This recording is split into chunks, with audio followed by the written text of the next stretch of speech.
It's about 10:45. We actually have some breaking news that just is coming through. You're looking at the George Washington Bridge, Statue of Liberty, but our attention is a little further up the Hudson River in Sleepy Hollow, which is Westchester County. So you just heard about this a couple seconds ago. You Mm-hmm. didn't feel any rumbling, did you?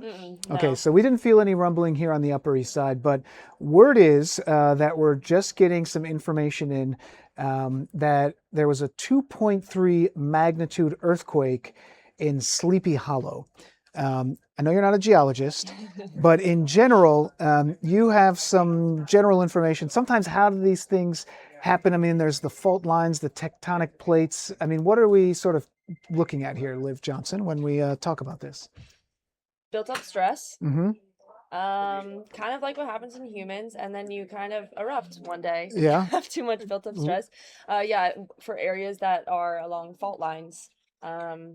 Could be That's a how it problem. happens. And Yeah. so I think what we're looking at here, just sort of the quick broad strokes, the Ramapo fault line is one that historically is in our area, runs roughly through southwest northeast Pennsylvania, through northern New Jersey into southeastern New York, passes just west of Westchester County, running through the Rockland County Hudson Highlands. It's one of the largest fault lines that you might see in the Northeast. Definitely not as active as what we see out in California, obviously. So, okay, so here's a clear view of this map. This is from where is this from? The USGS? Okay, so we're taking a look at this map. Sleepy Hollow.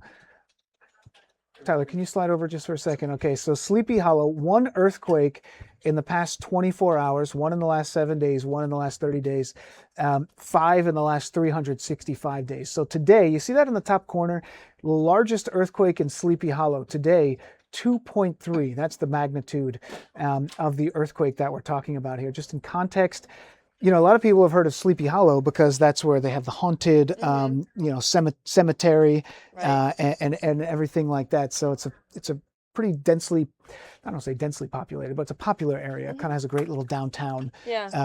And have you ever been up there for the No, Halloween I haven't. festivities? Have you? I have. I did a story up there at the cemetery and sort of some of the things that they had, the Sleepy Hollow movie, the Headless Horseman, and all that kind of stuff. But when we see these things happening, one of the first things that you have to look at, is there any damage? Is there any damage to any buildings? And so I haven't seen anything on social media so far about it Mm-mm. coming down, right?